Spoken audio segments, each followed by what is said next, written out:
सुधा समाधान।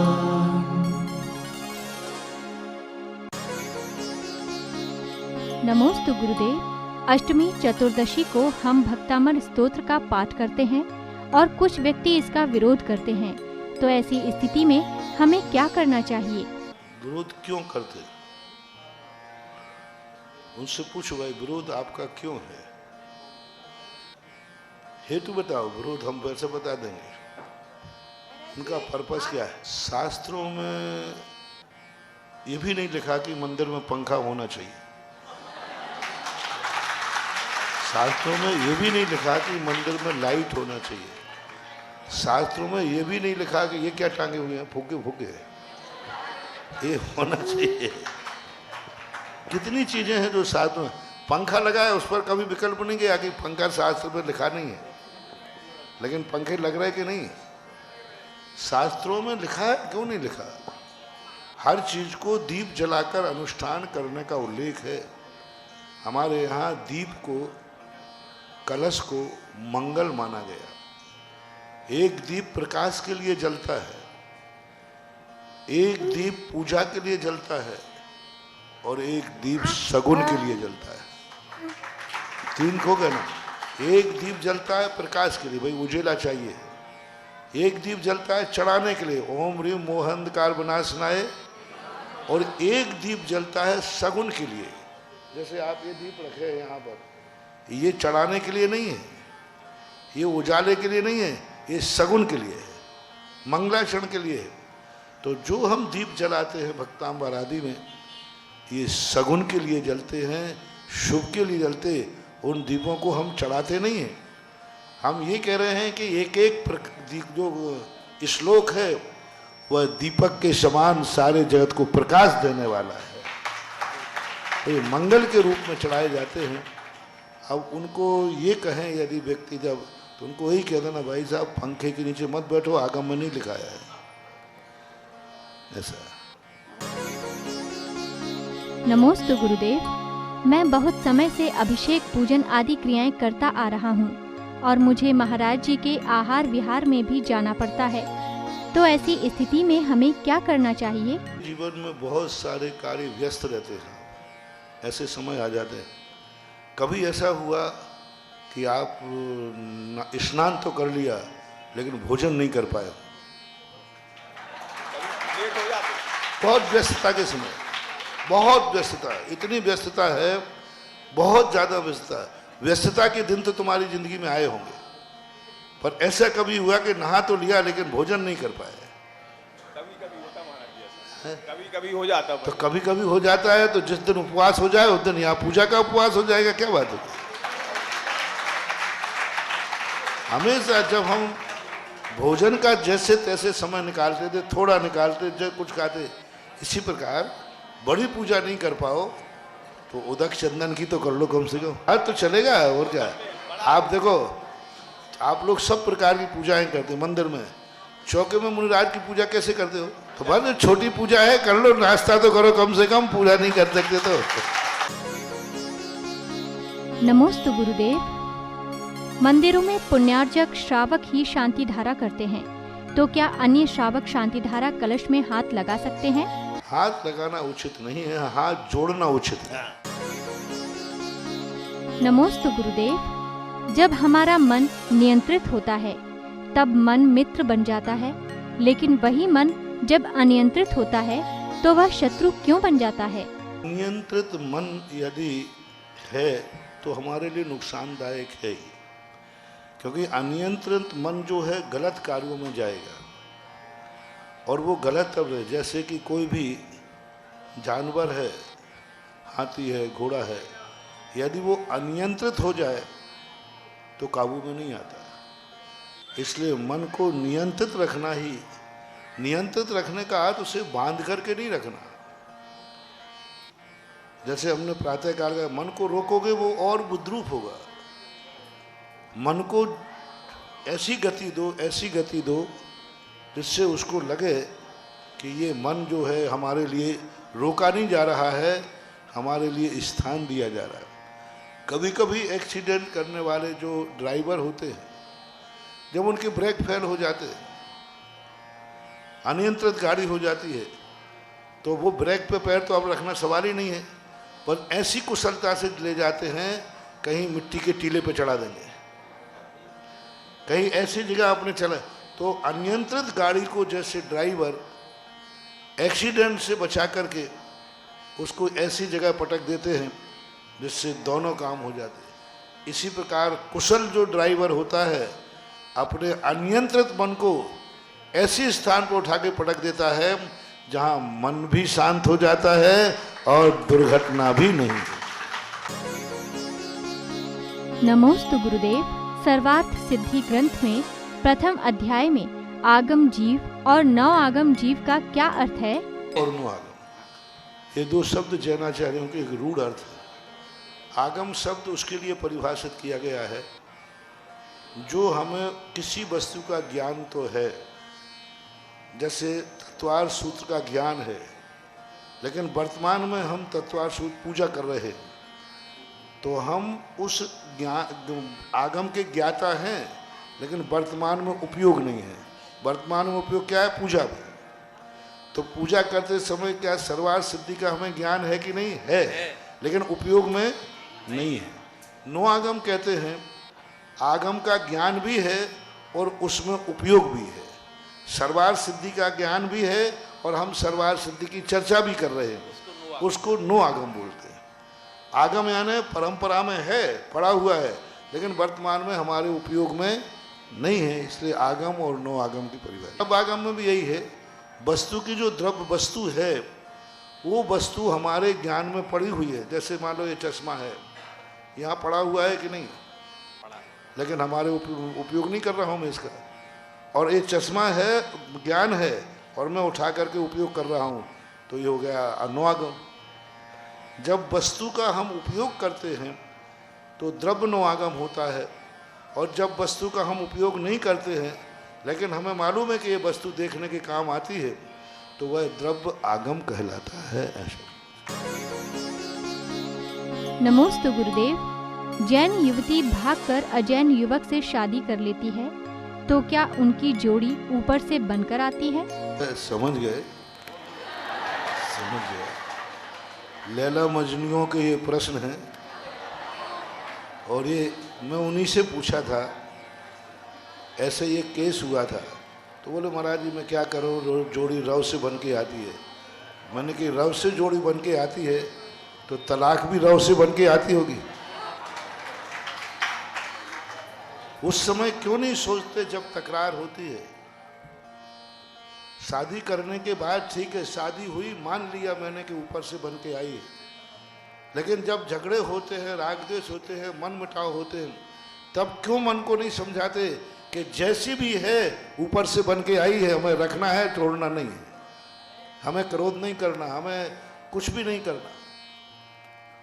तलाक होना बता रहा है कि जोड़ी ऊपर से बन के नहीं आती है, अन्यथा ऊपर से बनने वाली जोड़ी में कभी तलाक नहीं हो सकता। ये नियम कभी नहीं हो सकता, क्योंकि जो जोड़ी ऊपर से बनी उसको कौन मेट सकता है, किसकी ताकत है। इसलिए कोई भी व्यक्ति किसी भी समय किसी को तलाक दे सकता है। इससे सिद्ध है कि जोड़ी ऊपर से बन के नहीं आई है, जोड़ी यहाँ बनाना पड़ती है।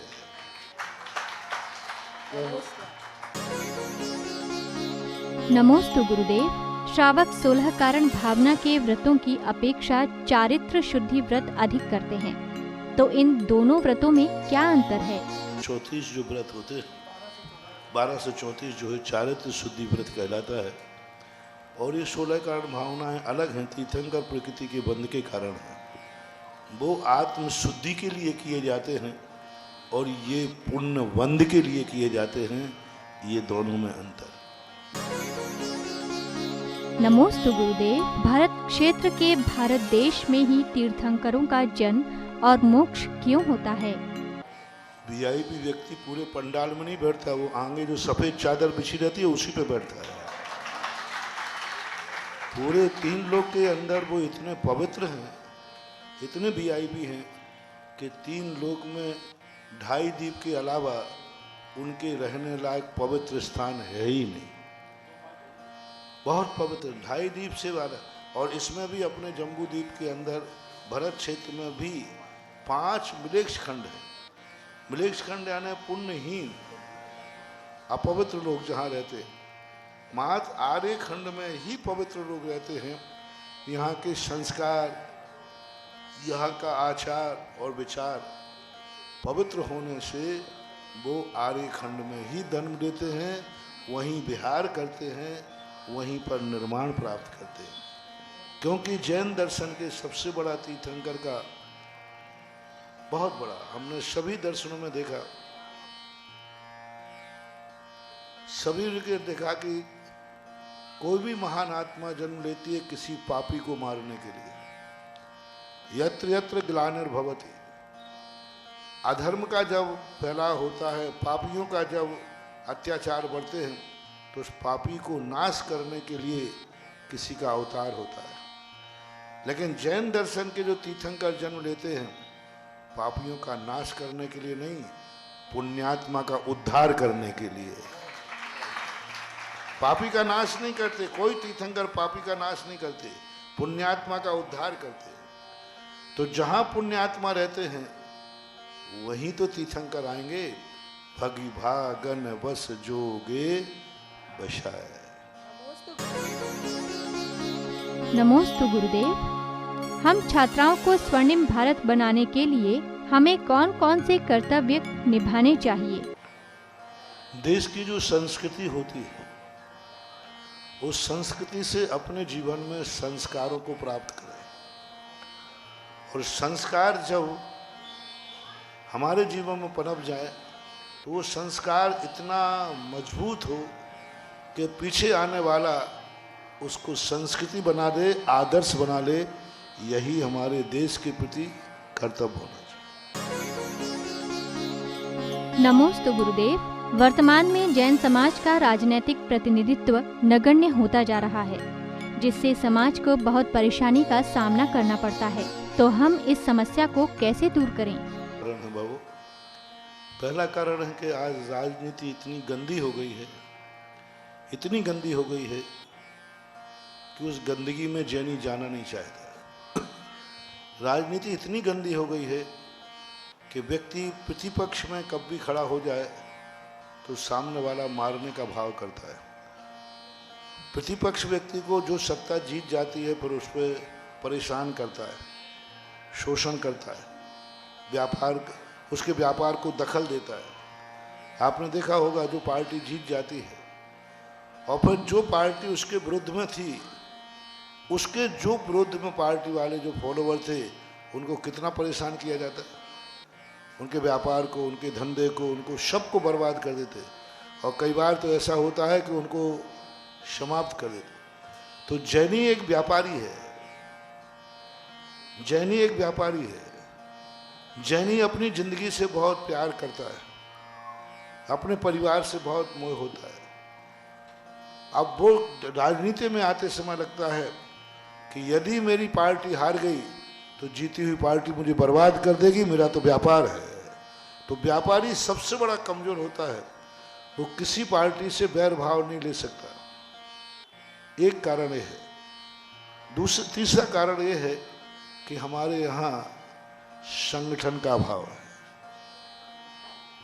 सबसे बड़ी शक्ति हमारे यहाँ, हम जैनी, जिन मोहल्ले से जैनी खड़ा हो जाए वो जैनी हार जाता है पार्षद में। तो जैनी सबसे ज्यादा यूनाइटेड नहीं है, बैंक बोर्ड नहीं है। जैनी एक संकल्प करके नहीं चलता है कि हम जैनी हैं तो हमारा वोट जैन को जाएगा। वो किसी भी पार्टी का हो, जैन से बड़ी पार्टी नहीं होती, जाति से बड़ी पार्टी नहीं होती। क्योंकि पार्टी से तुम्हारी जिंदगी नहीं चलती। तुम्हारे शादी विवाह जाति में होते हैं कि पार्टी में? तुम्हारी रिश्तेदारी जाति में कि पार्टी में? तुम्हारा धर्म जाति से चलेगा कि पार्टी से?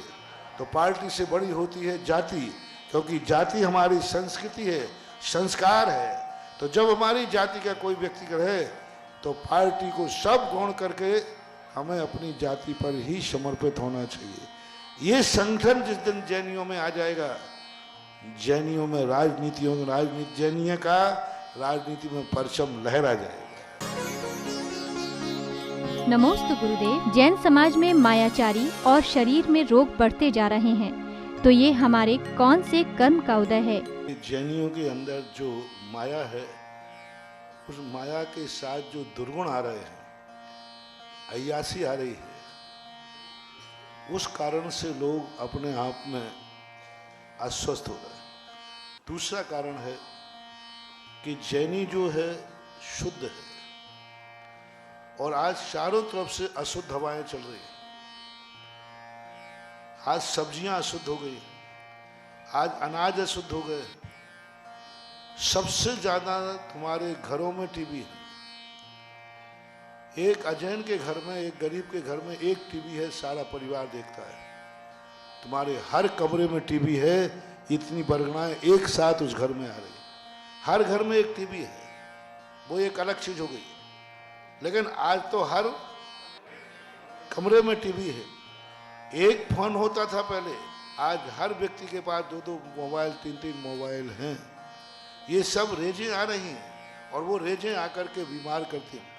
पहले एक लेट बात होता था, पूरे परिवार उसमें जाता था।